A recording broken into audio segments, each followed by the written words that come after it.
Hello friends, आप सभी का स्वागत है। आज हम बात करने वाले हैं चूजिंग मी बाय केली वीकर्स बुक के बारे में। मोहित एक ऐसा इंसान था जो हमेशा दूसरों की उम्मीदों और समाज के नियमों के हिसाब से जीता आया था। स्कूल से लेकर नौकरी तक हर एक फैसला उसने इस डर से लिया था कि कहीं लोग उसे गलत न समझ लें, लेकिन अंदर से वो हमेशा अधूरा सा महसूस करता था। कोई भी चीज उसे सेटिस्फैक्शन नहीं देती थी। हर दिन वही रूटीन, सुबह उठो, ऑफिस जाओ, घर लौटो और सो जाओ। वो सोचता था कि शायद यही जिंदगी है। एक दिन मोहित एक कैफे में बैठा था अपने यूजुअल ब्लैक कॉफी के साथ। वो अक्सर कैफे में आता था बस कुछ सा एस्केप पाने के लिए। उस दिन उसकी नज़र बुक शेल्फ पर पड़ी। वहां एक किताब रखी थी, choosing me, staying true to yourself and living the life you want by Kelly Weekers. Title ने उसे इंस्टेंटली अट्रैक्ट किया। उसने किताब उठा ली। पहला पेज खोलते ही उसे पहला लेसन मिला, सेल्फ अवेयरनेस और understanding. Recognise your past experience, triggers और patterns to heal and make conscious choices to align with your true self. Mohit ने चैप्टर पढ़ना शुरू किया। जैसे जैसे वो किताब के पेजेस पलटता गया, वैसे वैसे उसे ऐसा महसूस हुआ जैसे कोई उसके दिमाग के अंदर झांक रहा हो। वो हर बात खुद से कनेक्ट कर पा रहा था। सेल्फ अवेयरनेस मतलब मुझे अपनी फीलिंग्स और पैटर्न्स को समझना होगा, उसने खुद से सवाल किया। किताब कह रही थी कि इंसान को अपनी पुरानी एक्सपीरियंसेस और हैबिट्स पर ध्यान देना चाहिए। मोहित को लगा कि यह आसान नहीं होगा, लेकिन उसने सोच लिया कि ट्राई करना चाहिए। उस रात घर जाकर मोहित ने एक नोटबुक निकाली और लिखना शुरू किया। सबसे पहले उसने अपनी लाइफ के पुराने एक्सपीरियंसेस के बारे में सोचा। उसे याद आया कि स्कूल के दिनों में जब भी वो कुछ अलग करने की कोशिश करता, लोग उसे जज करने लगते थे। एक बार उसने डिबेट कंपटीशन में पार्टिसिपेट किया था, लेकिन जैसे ही उसने स्टेज पर कदम रखा, क्लासमेट्स ने हंसना शुरू कर दिया। उस दिन उसने फैसला किया था कि वो कभी स्पॉटलाइट में नहीं आएगा। वो सोचने लगा, शायद इसी वजह से मैं हमेशा एवरेज रहना पसंद करता हूं, ना ज्यादा एम्बिशियस ना ज्यादा डिफरेंट, बस नॉर्मल। किताब के अगले हिस्से में लिखा था कि सेल्फ अवेयरनेस का मतलब सिर्फ अपने पास्ट को रिकॉग्नाइज करना नहीं है, बल्कि ये भी समझना है कि आपकी कौन सी हैबिट्स या ट्रिगर्स आज भी आपको रोक रहे हैं। मोहित को यह बात समझ आई कि उसका डर और इनसिक्योरिटी आज भी उसे डिसीजन मेकिंग में पीछे खींचते हैं। अगले दिन ऑफिस में एक इंटरेस्टिंग सिचुएशन हुई। उनकी टीम के बॉस ने एक नए प्रोजेक्ट पर काम करने के लिए वॉलंटियर्स मांगे। मोहित का दिल प्रोजेक्ट में इन्वॉल्व होने के लिए एक्साइटेड था, लेकिन उसका दिमाग उसे पीछे खींच रहा था। उसे फिर वही डर महसूस हुआ, अगर मैंने गलती कर दी तो लोग क्या कहेंगे। उसने खुद से एक सवाल पूछा, क्या यह डर मेरे पास्ट से आ रहा है? वो समझ गया कि यह डर उस पुराने इंसिडेंट का रिजल्ट है जब वो स्टेज पर बोला था और सबने उसे जज किया था। वो डीप ब्रीथ लेकर सोचने लगा, क्या मुझे इस बार कॉन्शियसली एक अलग चॉइस नहीं करनी चाहिए? उसने हाथ उठाया और कहा, मैं इस प्रोजेक्ट पर काम करना चाहता हूं। उसके टीममेट्स और बॉस कुछ सरप्राइज थे, क्योंकि मोहित अक्सर लो की रहता था, लेकिन उस डिसीजन ने उसे इंटरनली एक छोटी सी जीत का एहसास दिया। उस रात उसने फिर से नोटबुक खोली। उसने लिखा, आज मैंने अपने पास्ट ट्रिगर को पहचान कर उसे ओवरकम किया। मैं स्केयर्ड था, लेकिन मैंने कॉन्शियसली एक अलग चॉइस की। शायद ये जर्नी मुश्किल होगी, लेकिन मैं इसे कंटिन्यू करना चाहता हूं। मोहित ने अपनी किताब का पहला लेसन पूरी तरह से अप्लाई करना शुरू कर दिया। वो हर छोटी बड़ी सिचुएशन में खुद से सवाल करता, क्या ये डिसीजन मेरी कॉन्शियस चॉइस है या मेरा पास्ट मुझे कंट्रोल कर रहा है? धीरे धीरे उसे समझ में आने लगा कि उसकी जिंदगी की कई हैबिट्स और फियर्स उसके पुराने एक्सपीरियंसेस का नतीजा है। एक दिन मोहित की दोस्त अंशिका उससे मिलने आई। वो काफी समय बाद उसे मिल रही थी। उसने मोहित से पूछा, तू इतना खोया खोया क्यों रहता है? पहले तो तुझसे बात करना इतना इजी लगता था, अब ऐसा लगता है कि तू कुछ छुपा रहा है। मोहित ने गहरी सांस ली और उसे सब कुछ बताया। उसने किताब के बारे में, सेल्फ अवेयरनेस के बारे में और अपने पैटर्न्स को पहचानने की जर्नी के बारे में बात की। अंशिका ने मुस्कुराते हुए कहा, यार ये तो सच में कूल चीज है। हम सब अपनी ही पैटर्न्स में फंसे रहते हैं, लेकिन कभी सोचते ही नहीं कि इससे बाहर कैसे निकलें। शायद मुझे भी ये किताब पढ़नी चाहिए। मोहित ने कहा, एक बार ट्राई कर। यह आसान नहीं है, लेकिन जब आप अपने अंदर झांकने लगते हो तो चीजें क्लियरर होने लगती हैं। और हां, अनकंफर्टेबल भी। अंशिका ने कहा, अनकंफर्टेबल तो होगा ही। अपने आप से फेस करना कोई इजी काम नहीं है, लेकिन लगता है कि तू सही डायरेक्शन में है। मोहित की जर्नी अभी शुरू ही हुई थी। उसे एहसास हुआ कि यह प्रोसेस ओवरनाइट नहीं होगा, लेकिन उसने डिसाइड कर लिया था कि वो खुद को समझने और अपनी जिंदगी को कॉन्शियसली क्रिएट करने के लिए रेडी है। उसने किताब के अगले चैप्टर को खोलने की सोची, लेकिन उसने पहले खुद से वादा किया कि जब तक पहला लेसन पूरी तरह से उसकी जिंदगी में इंटीग्रेट नहीं होगा, वो आगे नहीं बढ़ेगा।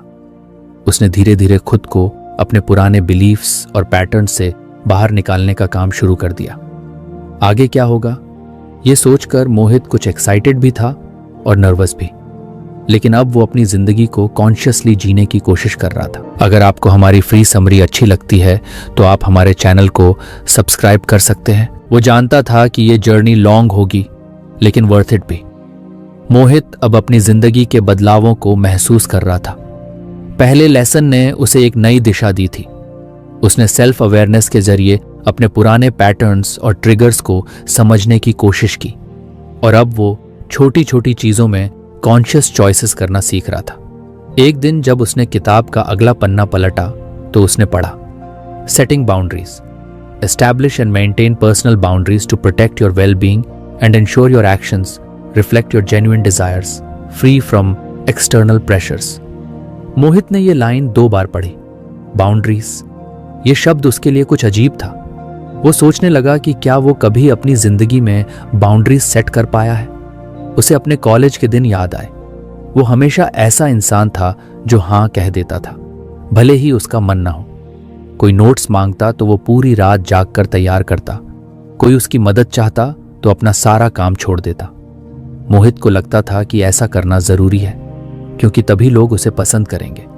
लेकिन असल में ये सब उसे इमोशनली और फिजिकली ड्रेन कर देता था।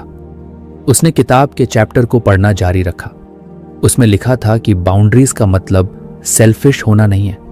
इसका मतलब है अपनी मेंटल और इमोशनल हेल्थ को प्रोटेक्ट करना और उन चीजों को प्राथमिकता देना जो आपके लिए सच में जरूरी हैं।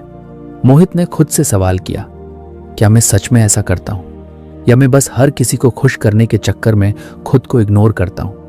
उसे जवाब पहले से पता था। अगले दिन ऑफिस में एक और सिचुएशन आई। उसके कॉलीग रोहन ने एक प्रेजेंटेशन तैयार करने में मदद मांगी। मोहित पहले की तरह हां कहने ही वाला था, लेकिन उसने पॉज लिया। उसने खुद से पूछा, क्या मैं ये जेन्युइनली करना चाहता हूं, या मैं सिर्फ इसलिए मान रहा हूं क्योंकि मेन ना कहने से डरता हूं? उसने पोलाइटली कहा, रोहन, मैं इस बार मदद नहीं कर पाऊंगा, मेरे पास अपनी डेडलाइंस है।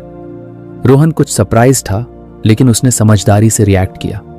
मोहित को अजीब तो लगा, लेकिन एक रिलीफ भी महसूस हुआ। पहली बार उसने अपनी प्रायोरिटीज को इंपॉर्टेंस दी थी। उस शाम घर आकर उसने फिर से नोटबुक निकाली। उसने लिखा, आज मैंने बाउंड्रीज सेट करने की कोशिश की। यह ऑकवर्ड था, लेकिन मैंने खुद को गिल्ट में नहीं डूबने दिया। मुझे समझ में आ रहा है कि बाउंड्रीज सिर्फ दूसरे लोगों के लिए नहीं, बल्कि खुद के लिए भी जरूरी हैं। अगले कुछ दिनों तक मोहित ने बाउंड्रीज को प्रैक्टिस करना जारी रखा। वो स्मॉल सिचुएशंस में ना कहना सीख रहा था। लेकिन एक दिन उसकी बड़ी टेस्ट हुई। उसकी चाइल्डहुड फ्रेंड नेहा, जिसे वो सालों से जानता था, ने अचानक उसे कॉल किया। नेहा ने एक बड़ा फेवर मांगा। उसे अगले 2 हफ्तों तक अपनी पर्सनल प्रोजेक्ट में मदद चाहिए थी। मोहित जानता था कि यह काम बहुत डिमांडिंग होगा और उसके अपने गोल्स इससे प्रभावित हो सकते हैं। नेहा ने कैजुअल टोन में कहा, तू तो मेरा बेस्ट फ्रेंड है, अगर तू मदद नहीं करेगा तो कौन करेगा? मोहित ने गहरी सांस ली। उसने महसूस किया कि यही वो मोमेंट है जब उसे सच में बाउंड्रीज को अप्लाई करना होगा। वो जानता था कि अगर उसने हां कहा तो वो फिर से अपने कंफर्ट जोन से बाहर जाकर दूसरों की एक्सपेक्टेशंस फुलफिल करने में लग जाएगा। उसने काल्म रहते हुए कहा, नेहा, मैं समझ सकता हूं कि यह प्रोजेक्ट तुम्हारे लिए इंपॉर्टेंट है, लेकिन मैं खुद अपने काम में बहुत बिजी हूं। इस बार मैं तुम्हारी मदद नहीं कर पाऊंगा, लेकिन अगर तुम चाहो तो मैं तुम्हें कुछ रिसोर्सेज सजेस्ट कर सकता हूं। नेहा कुछ पल के लिए चुप रही, फिर उसने कहा, ओह ठीक है, मैं मैनेज कर लूंगी। मोहित को लगा कि नेहा डिसअपॉइंटेड है, लेकिन उसने गिल्ट महसूस नहीं किया। उसने पहली बार समझा कि बाउंड्रीज का मतलब दूसरों को हर्ट करना नहीं है। इसका मतलब है खुद को प्रायोरिटी देना और अपनी मेंटल पीस को कॉम्प्रोमाइज ना करना। मोहित ने किताब के चैप्टर में एक और बात पढ़ी थी। बाउंड्रीज को मेंटेन करना सिर्फ ना कहने तक सीमित नहीं है। इसका मतलब है कि आप अपने एक्शंस और डिसीजंस को अपने वैल्यूज और डिजायर्स के हिसाब से अलाइन करें। एक और एग्जाम्पल उसे जल्दी ही मिला। उसका ऑफिस एक weekend team building trip plan कर रहा था। सभी लोग एक्साइटेड थे, लेकिन मोहित को पता था कि उसे ऐसे सोशल इवेंट्स में जाना पसंद नहीं है। वो अपनी वीकेंड को पढ़ने और आराम करने में बिताना चाहता था। पहले वो हमेशा पीयर प्रेशर में आकर ज्वाइन कर लेता था, लेकिन इस बार उसने खुद से पूछा, क्या मैं ये ट्रिप जेन्युइनली एंजॉय करूंगा या मैं सिर्फ इसलिए जाऊंगा क्योंकि बाकी सब जा रहे हैं। उसने टीम को पोलाइटली कहा, धन्यवाद आपके मुझे आमंत्रित करने के लिए, लेकिन मैं इस बार ट्रिप पर नहीं आ पाऊंगा। मुझे कुछ पर्सनल कमिटमेंट्स हैं। लोगों ने उसे कन्विंस करने की कोशिश की, लेकिन उसने मना कर दिया। उसे इंटरनली कुछ ऑकवर्ड लगा, लेकिन साथ ही एक एम्पावरमेंट भी महसूस हुई। मोहित की जिंदगी अब धीरे धीरे बदलने लगी थी। उसे समझ में आ रहा था कि बाउंड्रीज सेट करना सिर्फ एक एक्शन नहीं है, बल्कि एक माइंडसेट है। उसने देखा कि जैसे जैसे वो अपनी बाउंड्रीज को रिस्पेक्ट करने लगा, वैसे वैसे दूसरे लोग भी उसकी चॉइसेस की इज्जत करने लगे। एक दिन अंशिका फिर उससे मिलने आई। उसने कहा, यार, मैं नोटिस कर रही हूं कि तू अब पहले जैसा नहीं है। पहले तू हर चीज के लिए हां कह देता था, अब तेरा एक अलग कॉन्फिडेंस दिखता है। क्या चल रहा है? मोहित ने मुस्कुराते हुए कहा, बस बाउंड्रीज सेट कर रहा हूं। पहले मैं हमेशा दूसरों की एक्सपेक्टेशंस पूरी करने के पीछे भागता था, लेकिन अब मैंने सीखा है कि खुद को प्रायोरिटी देना सेल्फिशनेस नहीं है, ये सेल्फ रिस्पेक्ट है। अंशिका ने कहा, लेकिन क्या ये कुछ मुश्किल नहीं है? मतलब लोग हर्ट नहीं होते जब तू उन्हें मना करता है? मोहित ने कहा, शुरुआत में ऑकवर्ड लगता है, लेकिन जब आप दूसरों को एक्सप्लेन करते हो कि आप क्यों ना कह रहे हो, तो ज्यादातर लोग समझ जाते हैं, और जो नहीं समझते वो शायद आपकी बाउंड्रीज की इज्जत करने लायक ही नहीं है। अंशिका ने उसकी बात पर गहरी सोच में सिर हिलाया। शायद मुझे भी बाउंड्रीज पर काम करना चाहिए। मैं भी हर वक्त लोगों को खुश करने की कोशिश में खुद को इग्नोर कर देती हूं। मोहित ने उसे एनकरेजमेंट दिया, स्टार्ट स्मॉल। हर सिचुएशन में खुद से पूछ, क्या यह डिसीजन मेरी ट्रू डिजायर्स के साथ अलाइन करता है? धीरे धीरे यह हैबिट बन जाएगी। उस रात मोहित ने अपनी नोटबुक में लिखा, बाउंड्रीज सेट करना आसान नहीं है, लेकिन यह मेरे लिए लाइफ चेंजिंग साबित हो रहा है। मैंने लोगों को मना करना सीखा है और गिल्ट से बाहर आना शुरू किया है। मुझे अब समझ में आ रहा है कि बाउंड्रीज मेरी जिंदगी को प्रोटेक्ट करने का एक तरीका है। अब मोहित ने किताब के अगले चैप्टर की ओर देखना शुरू कर दिया। उसे पता था कि यह जर्नी लंबी है और हर लेसन उसके अंदर एक नया बदलाव लाने वाला है। उसने खुद से वादा किया कि वो इस प्रोसेस को पेशेंस और कमिटमेंट के साथ कंटिन्यू करेगा। मोहित अब अपनी जिंदगी के हर कदम पर बदलाव महसूस कर रहा था। सेल्फ अवेयरनेस और बाउंड्रीज सेट करने ने उसे एक नई क्लैरिटी दी थी। उसने धीरे धीरे लोगों के एक्सपेक्टेशन से खुद को अलग करना सीखा और अपनी चॉइसेस को कॉन्शियसली अलाइन करना शुरू किया। अब जब उसने किताब का अगला चैप्टर खोला तो लिखा था, prioritizing self care, embrace self love by prioritizing your needs and well being, understanding that caring for yourself enhances your ability to contribute positively to others' happiness. मोहित ने खुद से एक बार फिर सवाल किया, क्या मैं सच में सेल्फ केयर करता हूं? वो ऑनेस्टली जवाब देने की कोशिश कर रहा था, और जो जवाब आया वो उसे कुछ अनकंफर्टेबल कर गया। मोहित ने महसूस किया कि सेल्फ केयर को उसने हमेशा गलत समझा था। उसे लगता था कि सेल्फ केयर मतलब लग्जरी, जैसे किसी एक्सपेंसिव स्पा में जाना या किसी बड़ी छुट्टी पर जाना। लेकिन उसने कभी यह नहीं सोचा था कि सेल्फ केयर का मतलब हर रोज छोटी छोटी चीजों में खुद का ख्याल रखना है। उस दिन उसने किताब के चैप्टर में आगे पढ़ा। उसमें लिखा था कि सेल्फ केयर का मतलब है अपने फिजिकल, मेंटल और इमोशनल हेल्थ को प्रायोरिटी देना। इसका मतलब यह समझना है कि अगर आप खुद को रिचार्ज नहीं करेंगे तो आप दूसरों के लिए भी कुछ बेहतर नहीं कर पाएंगे। उसने उसी दिन खुद के लिए कमिटमेंट किया। वो अपनी जिंदगी में सेल्फ केयर को कॉन्शियसली प्रैक्टिस करेगा। अगले दिन सुबह मोहित ने अलार्म बजने पर स्नूज का बटन दबाने के बजाय जल्दी उठने का फैसला किया। उसने अपने डे की शुरुआत एक कप ग्रीन टी और कुछ स्ट्रेचिंग से की। पहले वो उठते ही फोन चेक करता था और ऑफिस के ईमेल्स में डूब जाता था, लेकिन इस बार उसने खुद को कुछ पॉज दिया। उसने सोचा, सेल्फ केयर शायद ऐसे ही छोटे छोटे स्टेप्स से शुरू होता है। ऑफिस में उस दिन काफी काम था। डेडलाइंस टाइट थीं और प्रेशर हाई। पहले मोहित बिना रुके काम करता रहता, लेकिन इस बार उसने हर 2 घंटे में 10 मिनट का ब्रेक लेने का फैसला किया। उसने अपनी वाटर बॉटल रिफिल की, कुछ वॉक किया और कुछ गहरी सांसें ली। शाम को जब ऑफिस का काम खत्म हुआ तो एक कॉलीग ने उसे बियर के लिए ज्वाइन करने को कहा। मोहित ने पहले हमेशा ऐसे ऑफर्स को एक्सेप्ट किया था, चाहे उसका मन हो या ना हो, लेकिन इस बार उसने पोलाइटली मना कर दिया। उसने सोचा, शायद मुझे आज रात कुछ रिलैक्स करना चाहिए, अपने लिए कुछ समय निकालना चाहिए। घर लौटकर मोहित ने अपने फेवरेट बुक को पढ़ना शुरू किया। उसने महसूस किया कि उसे यह बहुत पीसफुल लगा। उसने पहले कभी ये नहीं सोचा था कि बस खुद के साथ समय बिताना भी सेल्फ केयर हो सकता है। अगले कुछ दिनों तक उसने अपने रूटीन में छोटे छोटे बदलाव करना शुरू किया। उसने सुबह जल्दी उठने और रात में जल्दी सोने की आदत बनाई। उसने अपना डाइट इंप्रूव किया और हर रोज 15 मिनट एक्सरसाइज करना शुरू किया। पहले यह सब उसे बोरिंग लगता था, लेकिन अब उसे समझ आ रहा था कि सेल्फ केयर का मतलब बस अपनी फिजिकल नीड्स को बैलेंस करना ही नहीं है, बल्कि अपने मेंटल स्पेस को भी डिक्लटर करना है। एक दिन अंशिका ने उससे पूछा, तू इतना फ्रेश और रिलैक्स कैसे लग रहा है? ऑफिस में सब इतना स्ट्रेस्ड रहते हैं और तू ऐसे बिहेव कर रहा है जैसे सब कुछ सॉर्टेड है। मोहित ने मुस्कुराते हुए कहा, मैंने बस अपनी प्रायोरिटीज बदल ली हैं।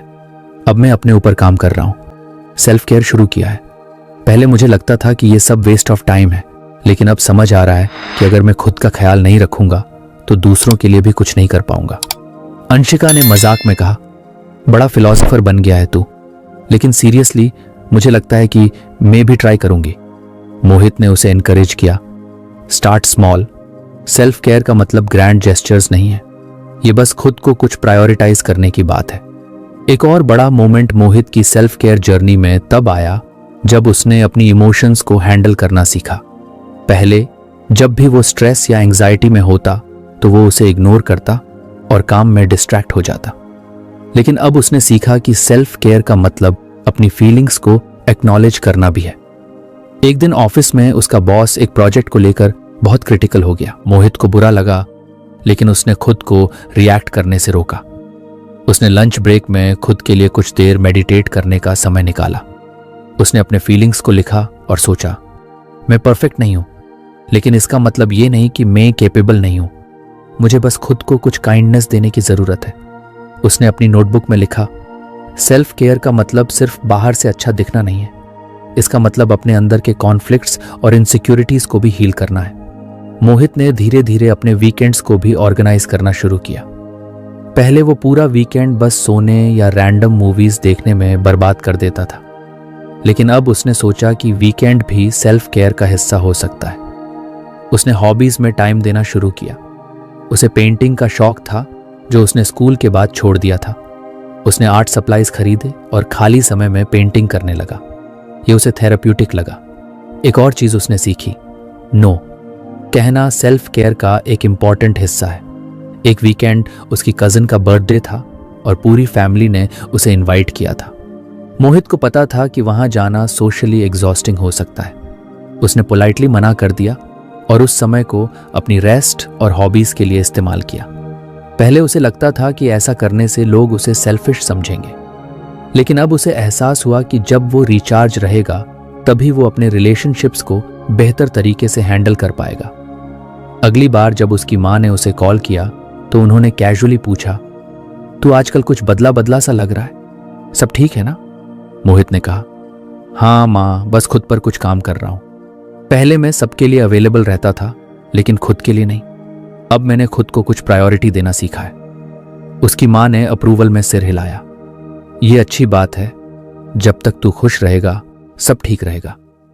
मोहित ने अब किताब का अगला चैप्टर खोलने की सोची। उसने खुद से वादा किया कि सेल्फ केयर सिर्फ एक टेम्पोरेरी फेज नहीं होगा, ये उसकी जिंदगी का हिस्सा बनेगा। उसने महसूस किया कि सेल्फ लव और सेल्फ केयर ही वो फाउंडेशन है जो उसे अपनी जिंदगी को सही डायरेक्शन में ले जाने में मदद करेंगे। अब उसकी जर्नी और भी एक्साइटिंग हो गई थी। उसने खुद को स्ट्रॉन्गर और हैप्पियर महसूस किया। वो जानता था कि अभी और भी लेसन्स आने बाकी हैं और वो हर कदम पर खुद को एक्सप्लोर करने के लिए तैयार था। मोहित की जिंदगी में धीरे धीरे एक सुकून और क्लैरिटी आ रही थी। सेल्फ अवेयरनेस, बाउंड्रीज और सेल्फ केयर जैसे लेसन्स ने उसे अंदर से मजबूत बना दिया था।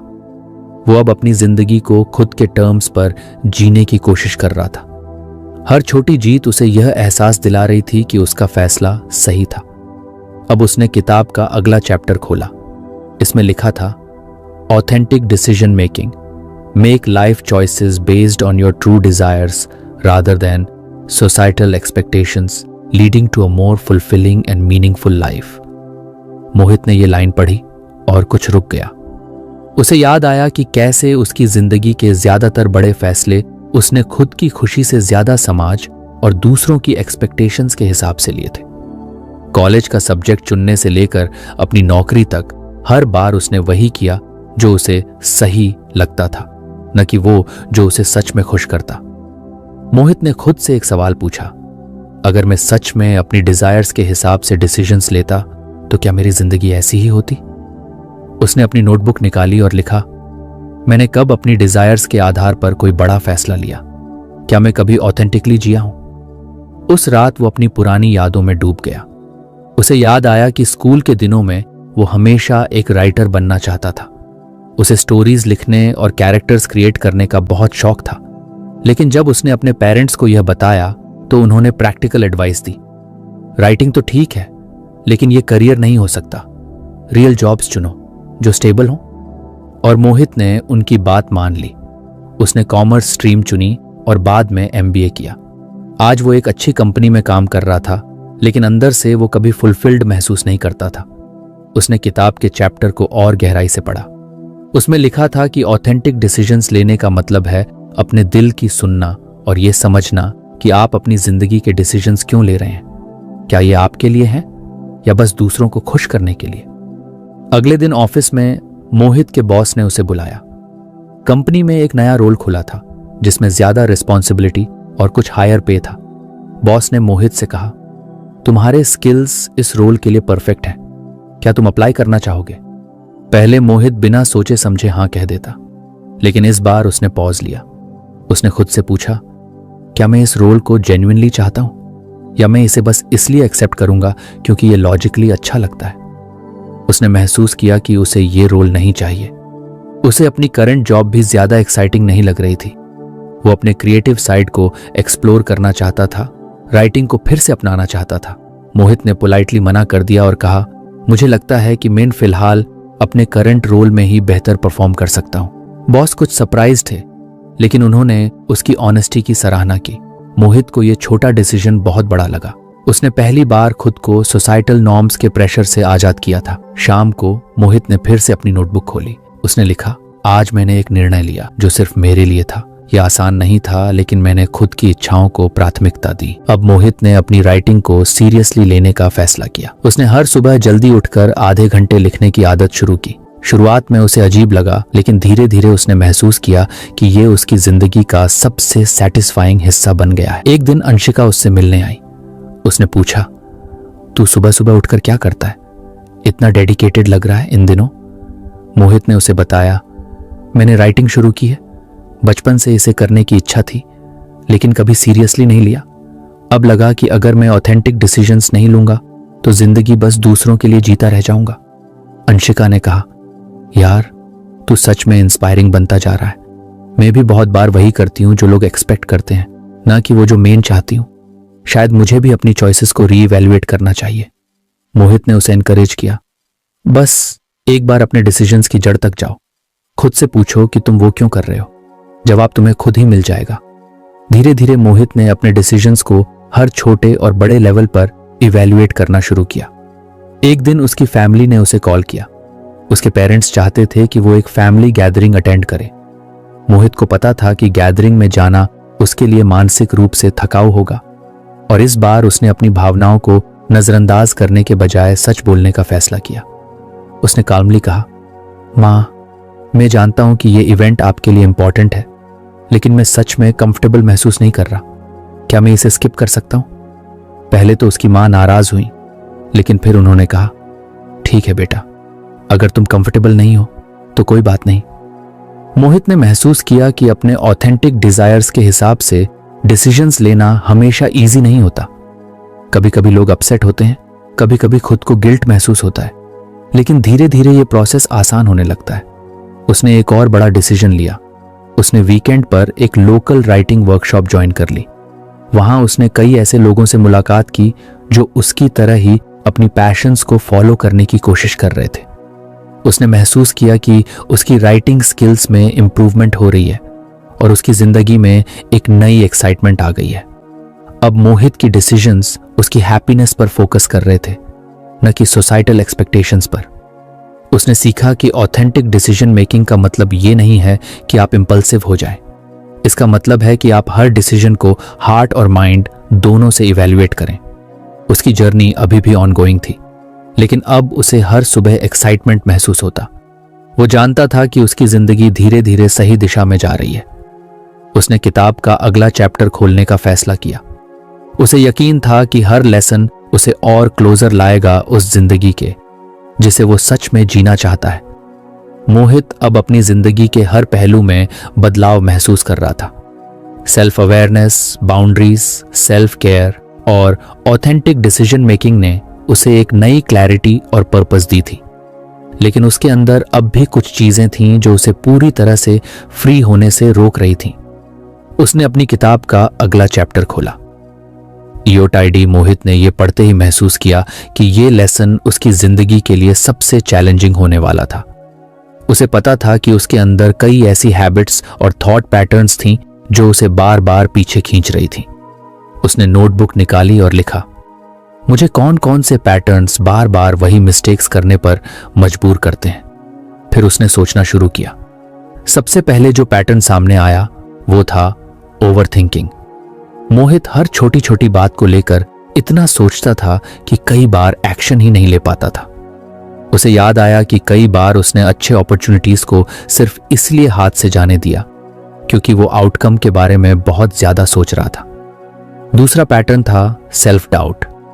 उसे अक्सर लगता था कि वो किसी भी चीज के लिए काफी अच्छा नहीं है। ये फीलिंग इतनी बार उसके डिसीजंस और एक्शंस पर असर डाल चुकी थी कि अब वो इसे नॉर्मल मानने लगा था। तीसरा पैटर्न था प्रोक्रेस्टिनेशन। वो चीजों को कल पर टालता रहता और फिर गिल्ट और स्ट्रेस में गिर जाता। मोहित ने नोटबुक में लिखा, अगर मैं इन पैटर्न्स को नहीं बदलता तो मैं कभी अपनी पोटेंशियल तक नहीं पहुंच पाऊंगा। अगले दिन उसने कॉन्शियसली अपने थॉट्स और बिहेवियर्स पर ध्यान देना शुरू किया। उसने देखा कि जब भी कोई चैलेंजिंग सिचुएशन आती तो सबसे पहले उसका ओवर थिंकिंग एक्टिवेट हो जाता। उसी शाम उसका एक दोस्त विशाल उसे कॉल करता है। विशाल ने मोहित को वीकेंड पर हाइकिंग के लिए इनवाइट किया। मोहित को हाइकिंग बहुत पसंद थी, लेकिन उसका माइंड तुरंत एक्सक्यूजेस बनाने लगा। अगर मैं थक गया तो क्या होगा? अगर मैं गिर गया तो? अगर ये एक्सपीरियंस उतना मजेदार नहीं रहा जितना मैं सोच रहा हूं? इस बार मोहित ने खुद को रोकते हुए सोचा, मैं इस थॉट पैटर्न को तोड़ने की कोशिश कर सकता हूं। उसने बिना ज्यादा सोचते हुए हां कह दिया। जब वीकेंड पर वो हाइकिंग पर गया तो उसने महसूस किया कि ये एक्सपीरियंस उसके लिए बहुत रिफ्रेशिंग और एनर्जाइजिंग था। उसने खुद से कहा, देखा, अगर मैं ओवर थिंकिंग करता रहता तो ये सब मिस कर देता। इसके बाद उसने सेल्फ डाउट पर काम करने का फैसला किया। ऑफिस में उसकी परफॉर्मेंस ठीक थी, लेकिन उसे हमेशा लगता था कि वो दूसरों जितना अच्छा नहीं है। वो खुद की अचीवमेंट्स को कभी एक्नॉलेज नहीं करता। उसकी टीम ने एक प्रोजेक्ट को सक्सेसफुली कंप्लीट किया। बॉस ने उसे स्पेसिफिकली प्रेज करते हुए कहा, मोहित, तुम्हारे आइडियाज ने इस प्रोजेक्ट को एक नई डायरेक्शन दी। पहले मोहित इसे लाइटली लेता, लेकिन इस बार उसने खुद को इस तारीफ को एक्सेप्ट करने दिया। उसने मन ही मन कहा, मैंने अच्छा काम किया है और मुझे इसे मानना चाहिए। घर जाकर उसने नोटबुक में लिखा, सेल्फ डाउट को तोड़ने का पहला कदम है अपनी छोटी जीतों को पहचानना। अब बात प्रोक्रेस्टिनेशन की थी। ये शायद उसकी सबसे बड़ी वीकनेस थी। वो हर काम को लास्ट मिनट तक टालता और फिर पैनिक मोड में उसे पूरा करता।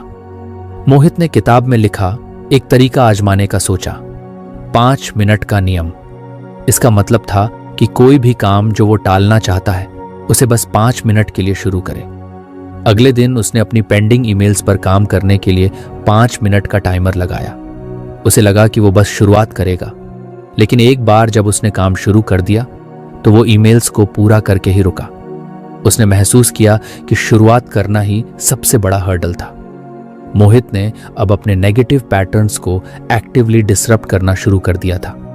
उसने महसूस किया कि हर पैटर्न को तोड़ने के लिए अवेयरनेस और एक्शन दोनों जरूरी हैं। एक और बड़ा मोमेंट तब आया जब उसने अपने थॉट पैटर्न्स को लेकर अंशिका से बात की। उसने कहा, यार मुझे लगता है कि मैं हमेशा खुद को पीछे खींचता हूं, जैसे मेरे दिमाग में नेगेटिविटी ऑटोमेटिकली आ जाती है। अंशिका ने कहा, मैंने भी ये नोटिस किया है, लेकिन शायद तेरे अंदर जो बदलाव हो रहे हैं वो इन पैटर्न्स को ब्रेक करने में मदद करेंगे। तू खुद को जज करना छोड़ दे, बस छोटे स्टेप्स लेता रह। मोहित ने उस दिन एक और रियलाइजेशन किया। नेगेटिव पैटर्न्स को तोड़ने का मतलब ये नहीं था कि वो परफेक्ट बन जाएगा। इसका मतलब था कि वो अवेयर होकर कॉन्शियसली बेटर चॉइसेस करेगा। अब उसने अपनी डेज को इंटेंशनली प्लान करना शुरू किया। उसने ऐसे हैबिट्स डेवलप किए जो उसके पुराने पैटर्न्स को रिप्लेस कर सकें। जैसे उसने प्रोक्रेस्टिनेशन से बचने के लिए हर दिन 3 मोस्ट इंपॉर्टेंट टास्क्स की लिस्ट बनानी शुरू की। उसने सेल्फ डाउट से लड़ने के लिए अपनी अचीवमेंट्स और प्रोग्रेस को ट्रैक करना शुरू किया। धीरे धीरे मोहित ने महसूस किया कि उसके पुराने पैटर्न्स कमजोर हो रहे हैं। वो हर दिन कुछ और कॉन्फिडेंट, कुछ और फोकस्ड और कुछ और फ्री महसूस कर रहा था। उसने अपनी नोटबुक में लिखा, नेगेटिव पैटर्न को तोड़ने का मतलब है अपनी जिंदगी को कॉन्शियस डिजाइन करना। ये एक बार में नहीं होगा, लेकिन हर छोटा स्टेप एक बड़ा बदलाव ला सकता है। अब वो किताब का अगला चैप्टर खोलने को तैयार था। उसे लग रहा था कि हर लेसन उसे अपनी ऑथेंटिक सेल्फ के और करीब ला रहा है।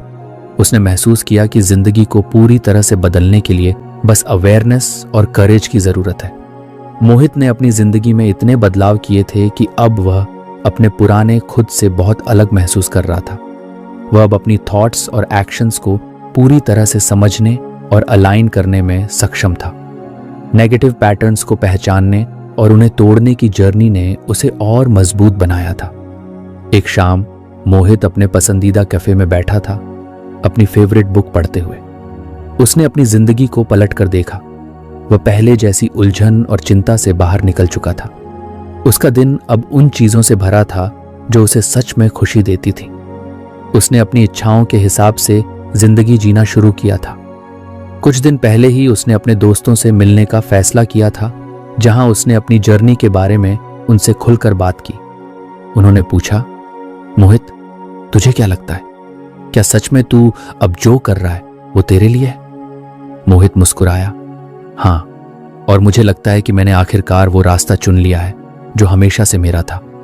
अब मैं जानता हूं कि मेरी हैप्पीनेस मेरी खुद की जिम्मेदारी है और मेरी चॉइसेस अब मेरे लिए हैं, न कि दूसरों के लिए।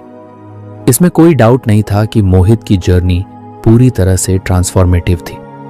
उसने अपने अंदर के नेगेटिव थॉट पैटर्न्स को पहचान कर उन्हें तोड़ा और अब वह अपने ऑथेंटिक सेल्फ के साथ जी रहा था। आज वह और भी समझदार था। मोहित को यह एहसास था कि सेल्फ ग्रोथ और सेल्फ लव कोई डेस्टिनेशन नहीं है, बल्कि यह एक कंटिन्यूअस प्रोसेस है। उसने सीखा था कि जो बदलाव उसने किए थे वे जिंदगी को सिर्फ बेहतर नहीं बनाते, बल्कि उसे पूरी तरह से जीने का तरीका देते थे। अब वह जानता था कि वह जहां भी जाएगा वह अपनी सच्चाई के साथ अपनी डिजायर्स के आधार पर कदम रखेगा। उसके लिए यह जर्नी खत्म नहीं थी, ये तो बस एक नई शुरुआत थी। तो फ्रेंड्स, ये थी हमारी आज की बुक समरी। आपको कैसी लगी कमेंट करके ज़रूर बताएं और धन्यवाद आपका समरी एंड तक सुनने के लिए।